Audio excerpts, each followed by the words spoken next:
2 years after Russia invaded Ukraine, its troops are surging on multiple fronts, while a dwindling supply of Western weapons and munitions leaves Ukraine outgunned. Countries on NATO's eastern flank are stepping up their warnings that a victorious Russia might come for them next. While the death of Russian opposition leader Alexei Navalny served as a reminder that Vladimir Putin knows few scruples. Will the West hear the call to step up the fight? Today we're asking, Russia's war on Ukraine, no strategy in the West?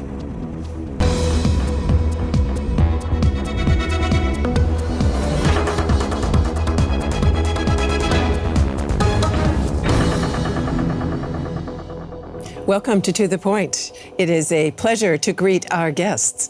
Sabine Adler reports for the German broadcaster Deutschlandfunk. She's an Eastern Europe expert and has just published a book on what will become of Russia. It's also a pleasure to welcome Raphael Loss. He's a policy fellow at the European Council on Foreign Relations. His work focuses on security and defense in the Euro-Atlantic area. And my esteemed colleague, Roman Goncharenko, also joins us. He's a news editor on DW's Europe and Russia desk and frequently reports from and on Ukraine.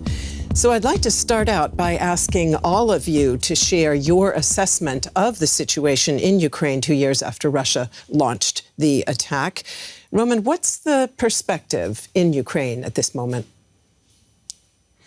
Well, the situation is very, very critical, I would say. We cannot say it often enough. So people were not expecting in Ukraine that the West, especially the United States, would just stop supplying weapons, in particular artillery shells, which are very important in this war. Just at this moment, they were probably expecting this to happen after the presidential elections in the United States, so they are not prepared for this. And Europe, the European Union, is not fulfilling on its promise to deliver 1 million artillery shells to Ukraine by March. So those two developments are very, very dangerous, and we see the results. The results are Ukraine losing territory again. And exactly, I wanted to ask you about that. The town of Avdiivka fell just in the past weeks, and that had been very important for Ukraine. Ukraine held it for 10 years following Russia's invasion of Donbass in 2014. What's that done to morale in Ukraine? Well, of course, it's a hard blow for Ukraine because, as you've just mentioned, Avdiivka, which is a small town very close to Donetsk, was a strategic point. Ukrainians have built very, very sophisticated facilities there and were able to hold it for nearly 10 years, since 2014, when the Russian undercover invasion started in Donbass. But the Ukrainians were just outnumbered and outgunned there in Avdiivka, and they, losing that strategic town, Ukraine now loses the opportunity to advance further, and it opens up maybe to the Russian advance further to the west. And it's a good question. We don't know the answer yet. How good are the Ukrainian defense facilities behind Avdiivka? Because the impression is, and this is also something that people in Ukraine discuss or are discussing now, if Ukraine had enough time to build facilities, the second or the third line of defense behind Avdiivka, because the Ukrainian President Zelensky has only ordered to dig in, as he said, and to build new concrete facilities in autumn. Sabine, let me come to you. I know you've just come back from Kiev. You're also an expert on Russia. So share your perspective, if you would, on both sides, and particularly with regard to Russia. It's mobilizing fresh troops. It's manufacturing new weapons. It's pushing now on multiple fronts. Is it more resilient than many of us had thought? It seems to be, but the losses in Avdiivka are also very high. What we heard, 16,000 soldiers are dead, and one guy, so-called military blogger, wrote about this, and suddenly he died. The second death within a week, and obviously it's not a fact what pleases the Kremlin and President Putin, that somebody is so open, speaks so openly about losses, about numbers. But on the other hand, I would say Avdiivka is very serious. That's right. It is a loss. But there are successes as well for Ukrainian military, for the army, especially when it comes to Crimea. When we look at the so-called fleet of Russia in Sevastopol, for example, the loss is also very high. They lost a third of the whole fleet, and that means that Ukrainians, it's more in a shadow or on the side, but we shouldn't forget the Crimea is the starting point of very, very, of a lot of attacks of Ukrainian cities and in the east over the whole country. Raphael, during last year's grinding war of attrition, a word we were using a lot, not only here on this program but elsewhere, was stalemate. Is it one still, or are things now tilting in Russia's favor?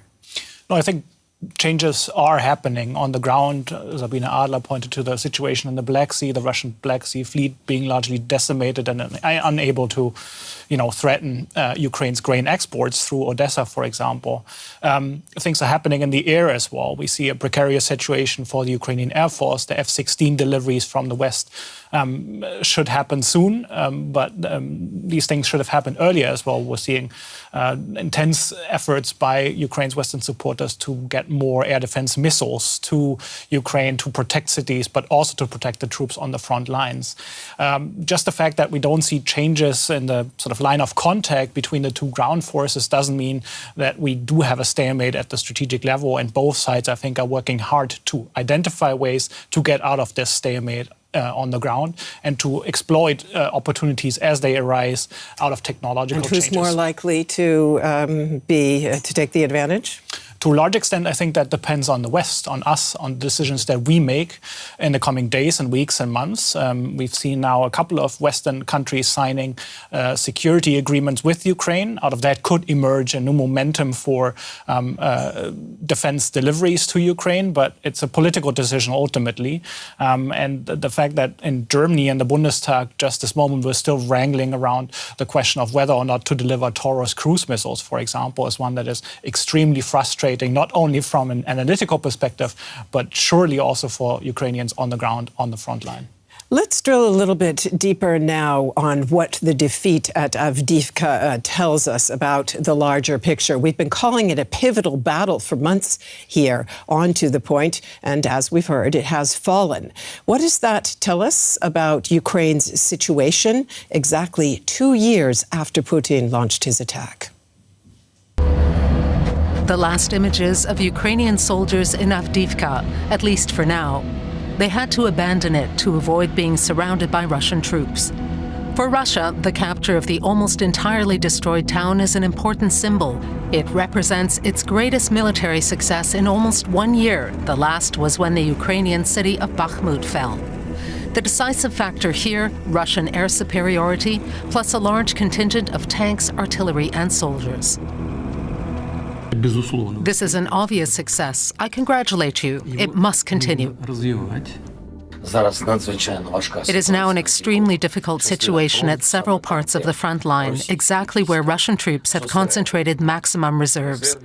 They're taking advantage of delays in aid to Ukraine, and this is a very sensitive matter. There are artillery shortages, there is a need for frontline air defense, and for a longer range of our weapons. Instead of 1 million artillery shells, Zelensky's troops will initially only receive around half from EU countries. And in the US, Republicans are blocking urgently needed funds. After the fall of Avdiivka, the president visited the front near the strategically important city of Kupiansk. There could soon be another Russian breakthrough here. 2 years after Russia's invasion, how long can Ukraine hold out? And let me put that question directly to Roman. Well, the answer is simple. As long as Ukraine can hold out for a long time, but the West must deliver. At the moment, the West is not giving enough weapons, and Ukrainians have to retreat. If this tendency will not change in the coming weeks and months, then we can expect more retreats from Ukrainian troops. So you cannot just throw in more and more soldiers. Ukraine doesn't have enough soldiers. This is a huge problem. The mobilization. A new bill is now in Ukrainian parliament, but President Zelensky is very cautious with that because the mood in Ukraine is also slightly changing. There are not enough men. So it is a very tense situation for Ukrainians. But to answer your question once again, it's for the West to deliver weapons. Without Western weapons, Ukraine will not be able to hold territory. Raphael, you mentioned, of course, the same point. In the report that we just saw, President Zelensky refers directly to Ukraine's need for frontline air defenses. And indeed, the Russians took Avdiivka, not least because they had the aerial advantage. Where are those going to come from? Who are the key partners who could provide what Ukraine needs? Right. No, that is a good question. And air defense, I think, from a Ukrainian perspective, consists of two parts. One is ground-based air defense, and we see some capabilities having been supplied to Ukraine. Those are primarily tasked with protecting civilian infrastructure and population centers. What Ukraine is lacking is mobile air defense on the front lines, and it's Gepard, Cheetah, sort of anti-aircraft tanks that are very effective, that were provided by Germany early on in the war, but they're too few in number. The second leg of Ukraine's air defense will be the F-16, that is allowing Ukraine's Air Force to replace the losses in MiG aircraft that they were using since the war began. But it is not at the scale or at the speed of relevance to the degree that Ukraine's Air Force will be able to push back Russia's Air Force from using these kinds of glide bombs that have been pummeling Avdiivka and other places on the front line. What is required is a more modern version of this and a more sustained effort at increasing the scale of Western support in the air defense realm, both on the ground but also in the air. So Western support at the moment is not increasing, Sabina. It is decreasing or at least suspended, particularly in the U.S. President Zelensky flew to Germany recently to make his case. And in fact, Germany has now become the second biggest donor of military aid and is a major donor of humanitarian aid as well. Can Germany make up for the gaps that the U.S. is leaving currently? Oh, I think it's difficult, but what in difference between the beginning of the war and now is that there is a will to fill at least partly this gap.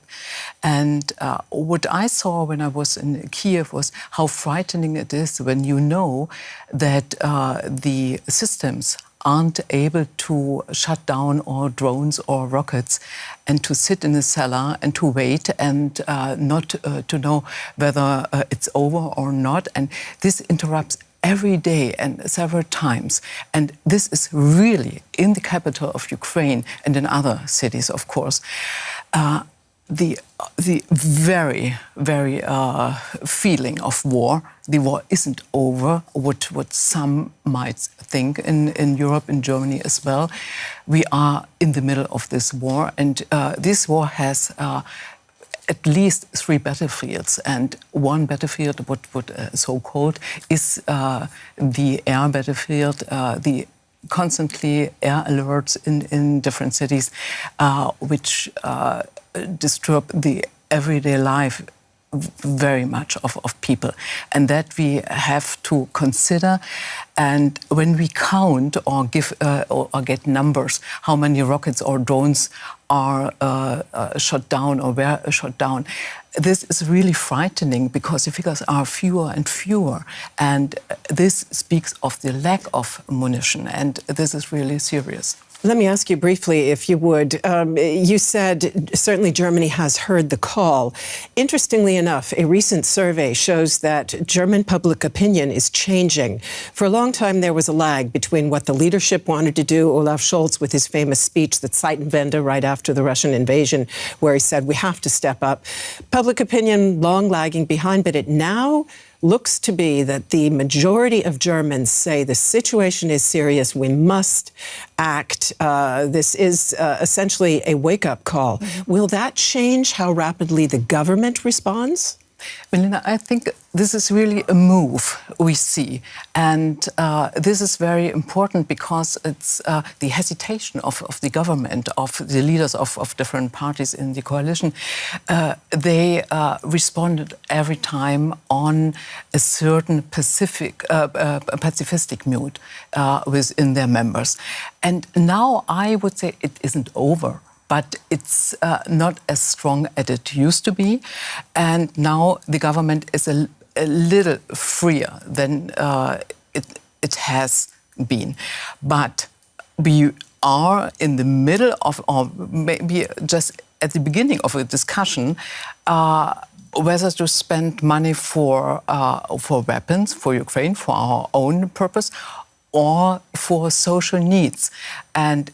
And coming with this, to discuss the question whether it's necessary to think about a draft to strengthen our Bundeswehr.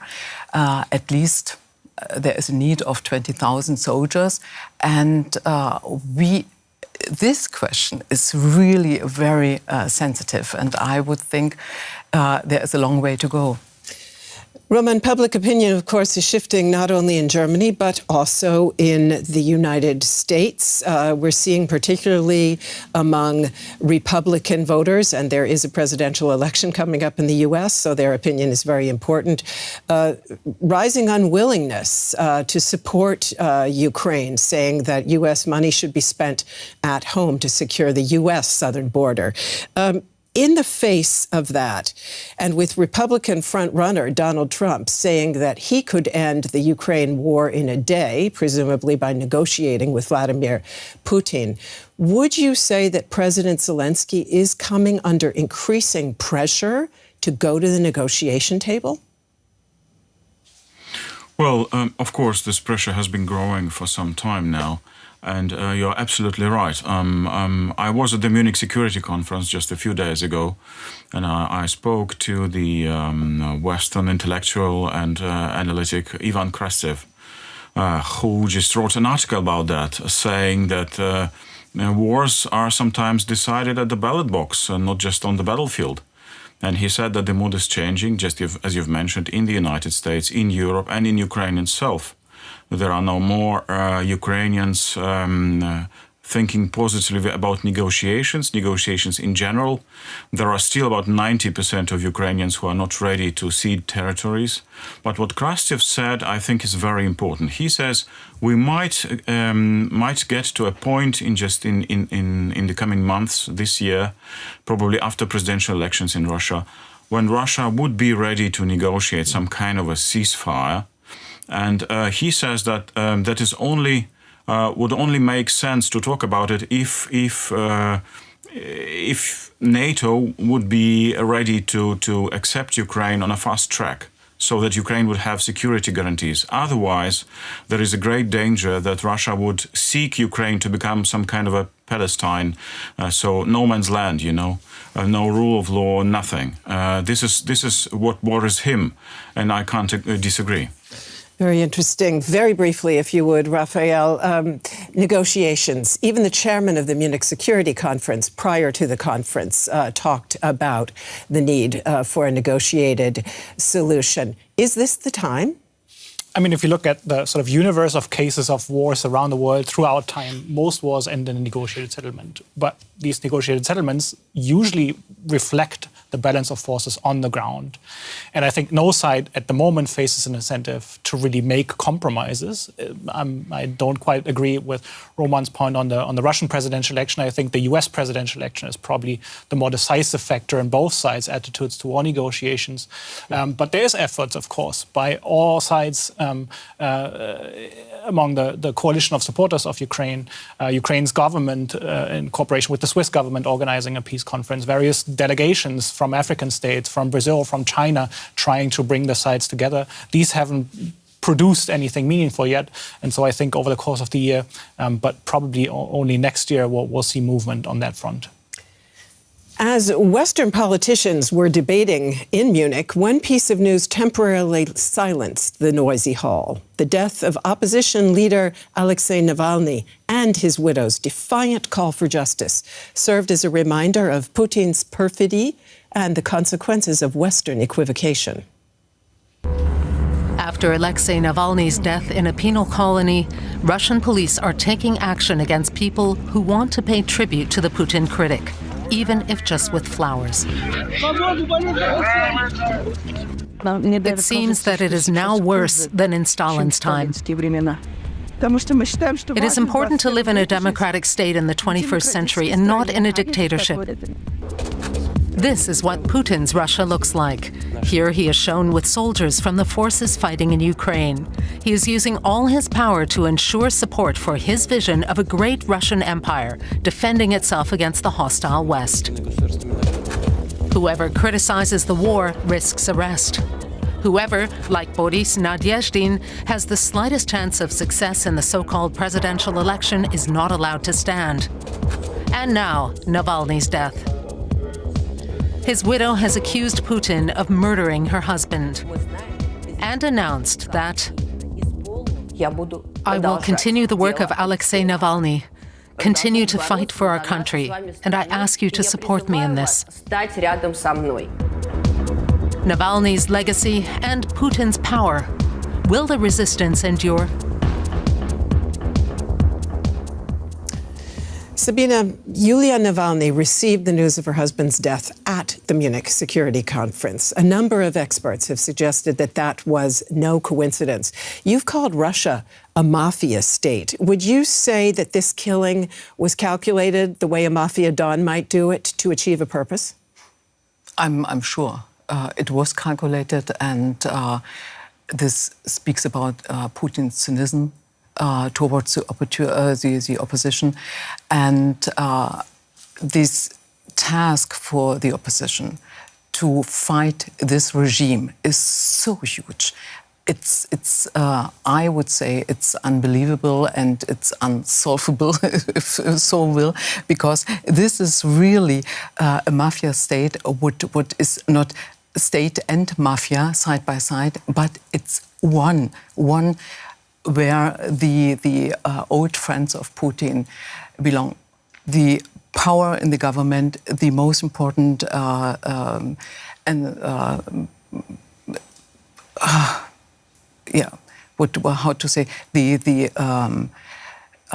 most important part of economy. When it comes to the private armies, everything is in their hand, and to fight such a very strong opponent is almost impossible. Roman, what would you say that the timing and nature of Navalny's death tell us about Putin's frame of mind and about Putin's intentions? Well, the timing was definitely a signal to the West before the Munich Security Conference. Look, you want to negotiate with me? We can negotiate about the Ukrainian defeat, that's all. You want to show strengths? I can show you my strengths. So I think it was a very clear message. And I think that the West received that message, but we will yet have to wait for more concrete steps as a response, not just sanctions, but the best response, and this is what was the mood in Munich, would be to give more weapons to Ukraine. And as we are talking about the war, we've just had some remarks by the former Russian President Dmitry Medvedev, who said that Russia wants Kyiv, the Ukrainian capital, and that it wants Odessa, a very important Black Sea port still held by Ukraine. I think the signals coming from Moscow are very clear. The war will continue, so the West needs to bear that in mind. And Raphael, that is exactly what the NATO member countries on the eastern flank of the alliance are saying, most especially the Baltic countries, one of whose foreign ministers, Landsbergis, recently said, Russians are all in, and if Ukraine falls, Putin will not stop. He is coming for us. Would you agree? And has the West got that message? Does it have a strategy? I think we're slowly moving towards getting it and drawing the right conclusions from this challenge that Vladimir Putin is presenting to us. That has a military dimension, certainly, and NATO is working on that, but it also has a political dimension of reaffirming liberal democracy in Europe, and it has an economic dimension about making supply chains more resilient, about looking also to China and the joint challenge that Russia and China present to us Europeans and the broader political West. But Sabina, the clock is ticking. Has the message gotten through? One word. I hope so. Thank you so much to all of you for being with us. Thank you very much to you, Roman, for joining us virtually. And thanks to all of our viewers. See you soon.